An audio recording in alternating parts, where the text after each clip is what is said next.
Assalamualaikum warahmatullahi wabarakatuh. Kenalkan, nama saya Feni Amdayani, mahasiswa program studi Magister Ilmu Perawatan Universitas Indonesia, peminatan keperawatan medikal bedah. Baik, pada kesempatan kali ini saya akan merefleksikan perjalanan belajar saya selama 1 semester dalam mata kuliah pembelajaran dalam keperawatan dengan menggunakan siklus refleksi GACE. Pada tahap pertama, saya akan mengulas selama 16 minggu perkuliahan saya. Jadi melalui proses pembelajaran yang luar biasa komprehensif, mulai dari mengkaji teori belajar, menganalisa, mengkarakteristikkan peserta didik, hingga pada puncaknya menyusun rancangan pembelajaran klinis yang kreatif dan inovatif melalui small group discussion dan studi kasus. Kelompok kami ditantang untuk menyusun rancangan pembelajaran yang benar-benar aplikatif, khususnya dalam konteks perawatan medikal bedah.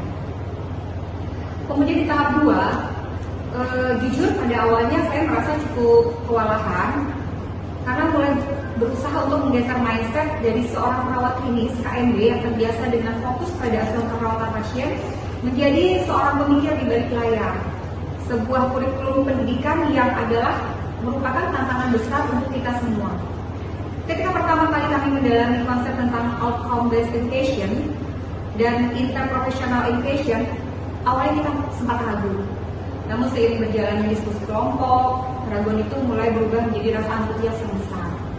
Saya merasa sangat bangga sekali ketika kami berhasil memformulasikan rancangan pembelajaran yang terstruktur dan bermakna.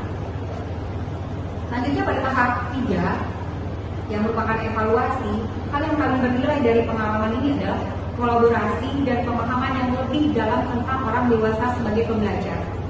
Saya belajar bagaimana merancang strategi pengajaran yang tepat, baik untuk mahasiswa praktik maupun perawat baru di tantangan klinis. Tantangan terberat adalah menyelaraskan antara tujuan pembelajaran, kemudian media inovatif berbasis TIK, dan instrumen asesmen kognitif, serta psikomotor dan afektif agar semua berjalan dengan lancar dan seirama. Pada tahap selanjutnya yang keempat, kita masuk ke analisis. Menganalisis proses ini adalah menyadari bahwa satu hal penting yang menghubungkan teori dan pengalaman masa lalu. Kalau dulu misalnya saya memberikan edukasi discharge planning kepada pasien pasca operasi bedah atau saat membimbing perawat junior di ruangan, saya sering melakukan secara konvensional, fokus pada sekedar penyampaian materi saja. Namun setelah mempelajari mata kuliah ini, saya tersadar bahwa edukasi tidak bekerja seperti itu.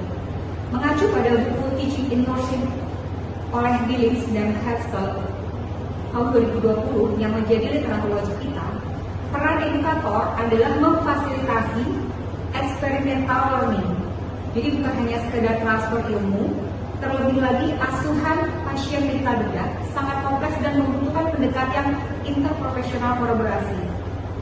Saya sadar bahwa pemikiran perawat klinis di rumah sakit harus dirancang secara integrasi agar kolaborasi antara profesi bisa tercipta dengan baik demi keselamatan pasien. Tahap kelima yang merupakan kesimpulan, saya tertarik bahwa kompetensi pedagogik sama vitalnya dengan kompetensi klinis bagi seorang perawat medis. Tanpa rancangan pembelajaran yang matang, intervensi edukasi di ruang rawat inap KMB tidak akan menghasilkan perubahan perilaku atau outcome yang kita harapkan. Pengalaman ini benar-benar membuat cara pandang saya menjadi seorang perawat yang edukator dan utuh. Kemudian tahap ke-6 adalah rencana tindak lanjut atau action plan. Sebagai langkah nyata ke depannya, saya berkomitmen untuk mengimplementasikan pendidikan outcome based education di instalasi tempat saya mengajar.